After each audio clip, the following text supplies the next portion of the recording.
A Field Guide to Internet Boyfriends. Read the Harry Styles excerpt.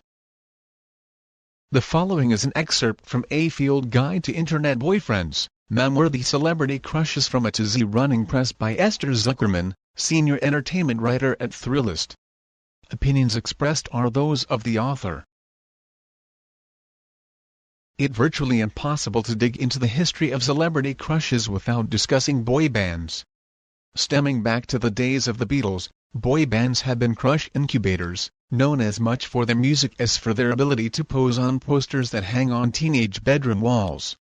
While the modern idea of boy bands existed before the Zeros, the decade turned boy bands into an industry with the likes of Backstreet Boys and NSYNC eliciting mobs of screaming fans. For the first decade of the 2000s FTER, the leftovers from the Zeros faded from relevance. It seemed like the era of the boy band was over. And then a couple of lads from England and one from Ireland came along. One Direction was not born organically. Each member of the fivesome auditioned for the X Factor as a solo act.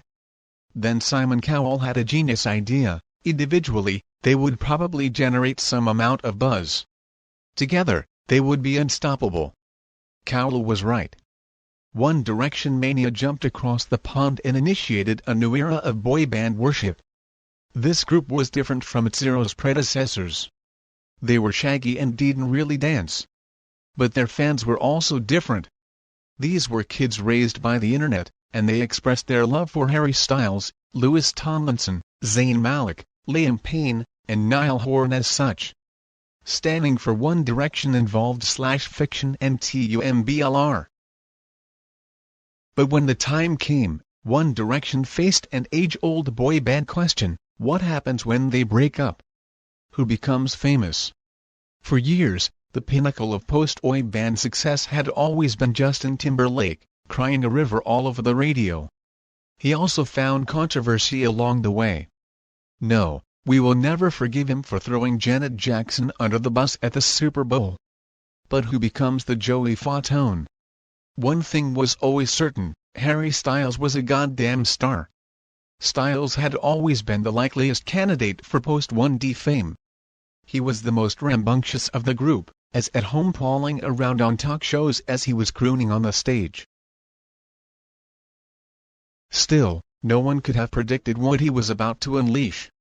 Styles, on his own, somehow surpassed the promise of his early career. The individual that emerged was like the love child of David Bowie and Stevie Nicks, all flowing blouses, wide-legged pants, and funky vibes. He occupies a space in between the masculine and the feminine and is an ally without being obnoxious about it. When he left the womb of One Direction, his goal was to write his own material. The sound that emerged was not Timberlake white boy soul or the radio-ready pop of his bandmate Zayn Malik. Instead, it was a throwback hybrid of folk rock and pop, a complete copy of an era that was not his own, but more indebted to his predecessors than his contemporaries. The narrative around Harry Styles is that he is a very good boy. It starts with his devotion to his mother, with whom he is reportedly very close. More proof of his sweetheart status can be found in the story about how he ended up being a polite house guest to his friend The Late Late Show with James Corden producer Ben Winston for 20 months.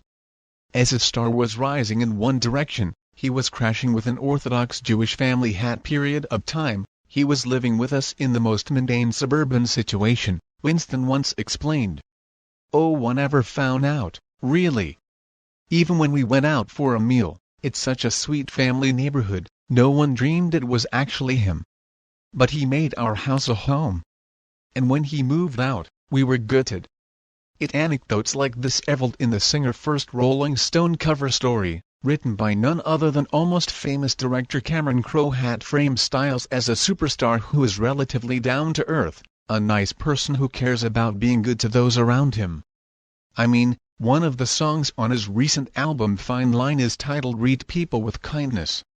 Styles once said, "Here are others.